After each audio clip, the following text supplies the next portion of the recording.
Hello, welcome to on my YouTube channel Natural Coaching. Now we are start Standard 11 Account Part 2 Chapter number 5 Financial Statement of Business Organization. We are start today Practical Sum number 6. सबसे पहले हम question number 6 के question को पूरी तरह से study करते हैं ताकि हम आसानी से फाइनल अकाउंट प्रिपेयर कर सकें. Prepare final account from the trial balance and adjustments of Deepak as on 31st of March 2015. हमें 31st of March 2015 का दीपक का ट्रायल बैलेंस और सम ऑफ एडजस्टमेंट दी हुई है. ट्रायल बैलेंस में सबसे पहले है कैपिटल और ड्राइंग्स. अब जो क्रेडिट की साइड अमाउंट 3 लाख है वो कैपिटल है और जो डेबिट साइड है 18,000 वो है ड्राइंग्स के. Adjust purchase and sales. अब परचेज डेबिट साइड होता है और सेल्स क्रेडिट साइड होता है, यानी कि 8 लाख रुपीज़ हमारा परचेज है और 12,91,000 हमारा सेल्स है. Goods return. अब जो डेबिट साइड गुड्स रिटर्न होता है वो सेल्स रिटर्न होता है, तो वो है हमारा 50,000 और परचेज रिटर्न नहीं है. उसके बाद में है डिस्काउंट. डेबिट साइड जो डिस्काउंट होता है उससे हम कहेंगे डिस्काउंट अलाउड, वो है हमारा 6,000 और जो क्रेडिट साइड डिस्काउंट है वो हमें रिसीव किया है तो उसे हम कहेंगे डिस्काउंट रिसीव्ड, वो है 8,000. उसके बाद में है रेंट, तो वो है 7,000. उसके बाद में है डेटर्स एंड क्रेडिटर्स. जो डेबिट साइड है उसे हम कहेंगे डेबिटर्स, वो है 1,10,000 और जो क्रेडिट साइड है उसे हम कहेंगे क्रेडिटर्स, वो है 19,000. उसके बाद में है कमीशन, वो हमने एज एक्सपेंस दिया हुआ है तो वो है 8,000. उसके बाद में है बिल्स. अब जो दो बिल्स होते हैं, बिल रिसीवेबल और बिल पेएबल. जो डेबिट साइड है वो है बिल रिसीवेबल, वो है 20,000 रुपीज़ और जो क्रेडिट साइड है वो बिल पेएबल है, वो है 30,000 रुपीज़. उसके बाद में है cash balance 20,000, bank balance 90,000, building 1,50,000, furniture 40,000, machinery 3 lakh, wages वो है 60,000, carriage inward 60,000, 10% bank loan and bank loan interest. अब जो बैंक लोन है 10% की और बैंक लोन का इंटरेस्ट, वो दोनों की अमाउंट दी गई है. अब जो क्रेडिट साइड है वो है बैंक लोन की अमाउंट 2 लाख रुपीज़ और जो डेबिट साइड अमाउंट है वो उसका इंटरेस्ट है 20,000 रुपीज़. उसके बाद में है क्लोजिंग स्टॉक 40,000 और लास्ट में है ऑफिस एक्सपेंस 1,20,000. हमने ट्रायल बैलेंस तो स्टडी कर लिया, अब हम एडजस्टमेंट को समझने की कोशिश करेंगे. उसमें first goods of ₹12,000 lost due to thief. अब 12,000 का लॉस हो गया है हमने थीफ की वजह से, यानी कि हमारा माल चोरी हो गया है. उसके बाद में सेकंड है goods of 15,000 destroyed as sample. हमने 15,000 रुपीज़ का माल, डिस्ट्रॉयड नहीं है, डिस्ट्रीब्यूशन है, हमने डिस्ट्रीब्यूशन किया है एज ए सैम्पल 15,000 रुपीज़ का गुड्स. उसके बाद में थर्ड है goods of ₹16,000 burn by fire, यानी कि हमारा 16,000 रुपीज़ का गुड्स आग में जल गया है. और फोर्थ है goods of ₹1,500 given as a charity. हमने 1,500 रुपये का माल दान किया है, यानी कि चैरिटी किया है. ओके, अब हमने क्वेश्चन पूरी तरह से क्लियरली समझ लिया है. आंसर स्टार्ट करने से पहले आपको एक छोटी सी रिक्वेस्ट है कि वीडियो पसंद आती है तो लाइक कर दीजिए, अपने दोस्तों को शेयर कर दीजिए ताकि वो भी इजीली फाइनल अकाउंट समझ सकें. तो अब हमने यहाँ पे आप देख सकते हो कि ट्रेडिंग अकाउंट,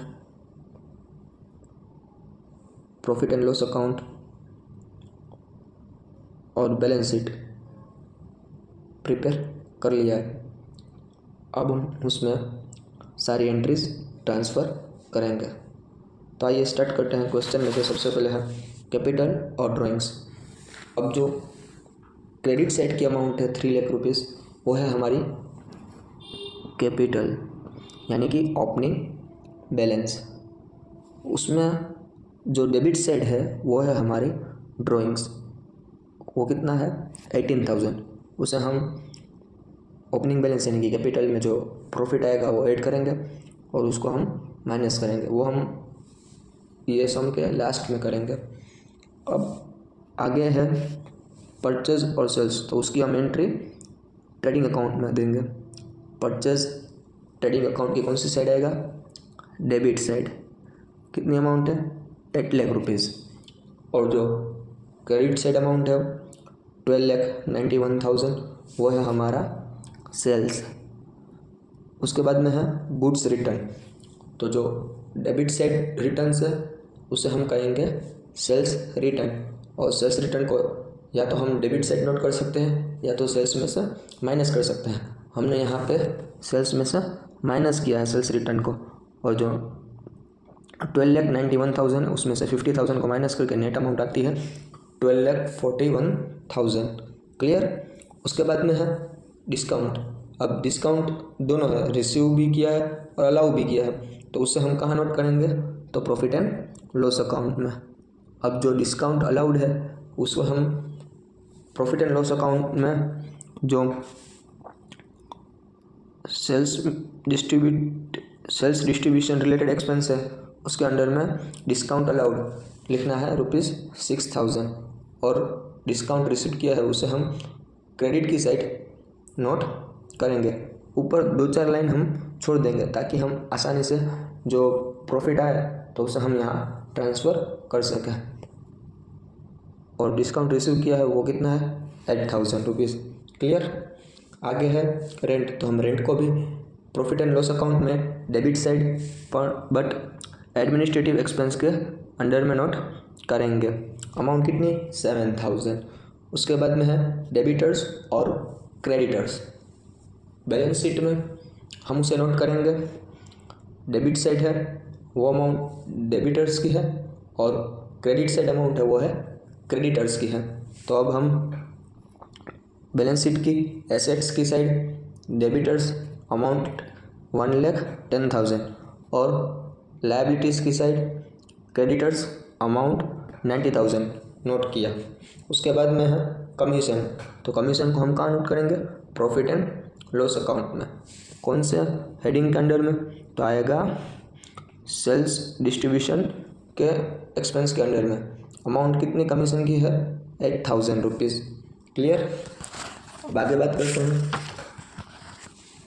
बिल्स की। अब बिल्स को हम कहाँ नोट करेंगे? तो बैलेंस शीट में। बिल्स 2 टाइप के होते हैं, बिल रिसीवेबल, बिल पेएबल। अब जो डेबिट साइड है वो है बिल रिसीवेबल और उसकी अमाउंट कितनी है? 20,000, और क्रेडिट साइड 30,000 है वो है बिल पेएबल। क्लियर? वो हम लायबिलिटी की साइड नोट करेंगे बैलेंस शीट में। आगे बात करते हैं कैश बैलेंस। कहाँ नोट करेंगे? बैलेंस शीट में एसेट्स की साइड। उसके बाद में है बैंक बैलेंस, वो भी बैलेंस शीट में एसेट्स की साइड। उसके बाद में है बिल्डिंग, तो वो एसेट्स की साइड। कौन से हेडिंग के अंडर में? तो फिक्स एसेट्स के हेडिंग के अंडर में। अमाउंट कितनी? 1,50,000। उसके बाद में है फर्नीचर, तो फर्नीचर भी कितनी अमाउंट है? 40,000। वो भी हम फिक्स्ड एसेट्स के अंडर में ही बैलेंस शीट में नोट करेंगे। उसके बाद में है मशीनरी, वो भी हम फिक्स्ड एसेट्स के अंडर में अमाउंट आएगी 3 लाख रुपीज़। अब आगे बात करते हैं वेजेस, तो हम वेजेस को कहाँ नोट करेंगे? ट्रेडिंग अकाउंट में। ट्रेडिंग अकाउंट में परचेज रिलेटेड एक्सपेंस के हेडिंग के अंडर में हम नोट करेंगे वेजेस। कितनी अमाउंट है? 60,000। उसके बाद में है कैरेज इनवर्ड। अब जो कैरेज इनवर्ड है वो भी हम ट्रेडिंग अकाउंट में नोट करेंगे डेबिट साइड, वो भी 60,000 रुपीज़। उसके बाद में है 10% bank loan and bank loan interest. अब जो क्रेडिट साइड अमाउंट है वो है बैंक लोन की अमाउंट, और जो डेबिट साइड अमाउंट है वो है बैंक लोन के इंटरेस्ट की अमाउंट। तो हम बैलेंस शीट में लायबिलिटीज़ की साइड नोट करेंगे बैंक लोन अमाउंट आएगी 2 लाख रुपीज़, और प्रॉफिट एंड लॉस अकाउंट की डेबिट साइड हम नोट करेंगे bank loan interest amount 20,000 rupees. उसके बाद में है क्लोजिंग स्टॉक। क्लोजिंग स्टॉक को हम नोट करेंगे बैलेंस शीट में एसेट्स की साइड, करंट एसेट्स के हेडिंग के अंडर में। क्लोजिंग स्टॉक अमाउंट है 40,000 रुपीज़। और उसके बाद में है ऑफिस एक्सपेंस, उसे हम नोट करेंगे प्रॉफिट एंड लॉस अकाउंट के अंदर। अमाउंट आएगी 1,20,000 डेबिट साइड। ओके, यहाँ पे हमने सारी ट्रायल बैलेंस की एंट्री को ट्रांसफ़र कर लिया है। आगे हम एडजस्टमेंट की बात करें तो सबसे पहले है goods of ₹12,000 lost due to thief. अब कोई भी गुड्स अगर सेल्स के सिवा अदर रीज़न से गो आउट होता है तो उसे हम परचेज में से जनरली माइनस करते हैं। तो हम सबसे पहले उसे परचेज में से माइनस करेंगे। Goods going by thief amount आएगी 12,000। और उसकी अब एडजस्टमेंट है, उसकी दो इफेक्ट देनी है, एक यहाँ पे दे दी और अब हमारा जो ये लॉस हुआ है तो अब उसे हम प्रॉफिट एंड लॉस अकाउंट में भी नोट डेबिट साइड करेंगे। अदर एक्सपेंस और लॉस के हेडिंग के अंडर में to loss due to thief amount आएगी 12,000। Clear first adjustment. उसके बाद में है goods of ₹15,000 distribution as a sample. अब हमने 15,000 रुपीज़ को गुड्स को एज ए सैंपल डिस्ट्रीब्यूट किया है तो उसे भी हम परचेज में से माइनस करेंगे सबसे पहले ट्रेडिंग अकाउंट में। और अब हम उसे भी प्रॉफिट एंड लॉस अकाउंट में एज एडवर्टाइजमेंट एक्सपेंस नोट करेंगे। सेल्स डिस्ट्रीब्यूशन एक्सपेंस के हेडिंग के अंडर में अमाउंट लिखेंगे 15,000।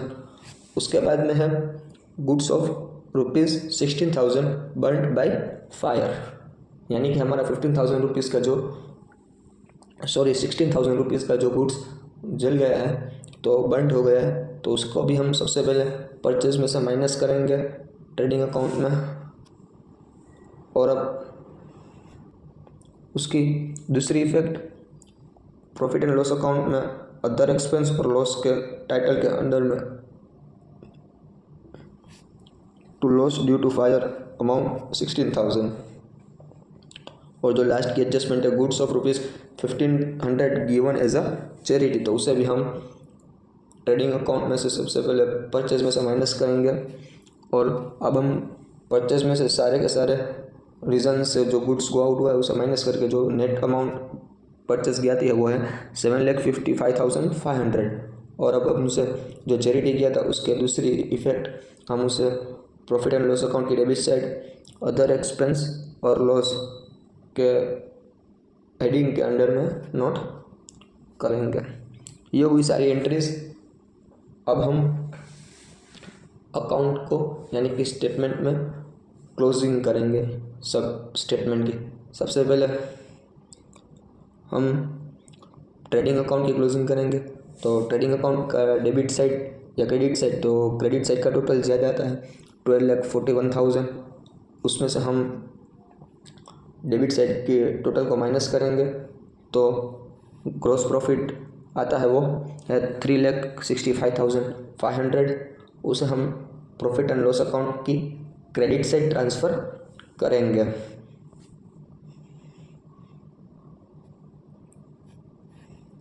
अब जो ग्रॉस प्रॉफिट ट्रेडिंग अकाउंट में हुआ था उसे हम प्रॉफिट एंड लॉस अकाउंट की क्रेडिट साइड नोट कर लिया। अब हम प्रॉफिट एंड लॉस अकाउंट की क्रेडिट साइड का टोटल करते हैं तो वो आता है 3,73,500। उसमें से हम डेबिट साइड के सारी एंट्रीज के अमाउंट को माइनस करते हैं तो हमें नेट प्रॉफिट होता है वो है ₹1,68,000। वो हम कैपिटल में प्लस करेंगे।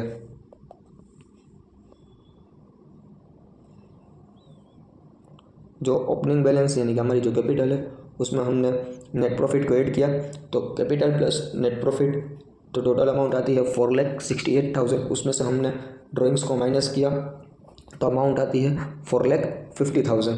अब हम लायबिलिटीज़ और एसेट्स दोनों ही साइड का टोटल करते हैं तो आता है 7,70,000 दोनों साइड इक्वल आ जाता है। अब ये सब आपको समझ में आ गया होगा। अगर आपको कोई भी डाउट है तो कमेंट बॉक्स में ज़रूर कमेंट करें, तो आपको मैं आसानी से उसका सॉल्यूशन बता दूंगा। वीडियो पसंद आई हो तो लाइक कर दीजिए, चैनल को अभी तक सब्सक्राइब नहीं किया तो सब्सक्राइब कर दीजिए। अपने दोस्तों को शेयर कर दीजिए। Thank you.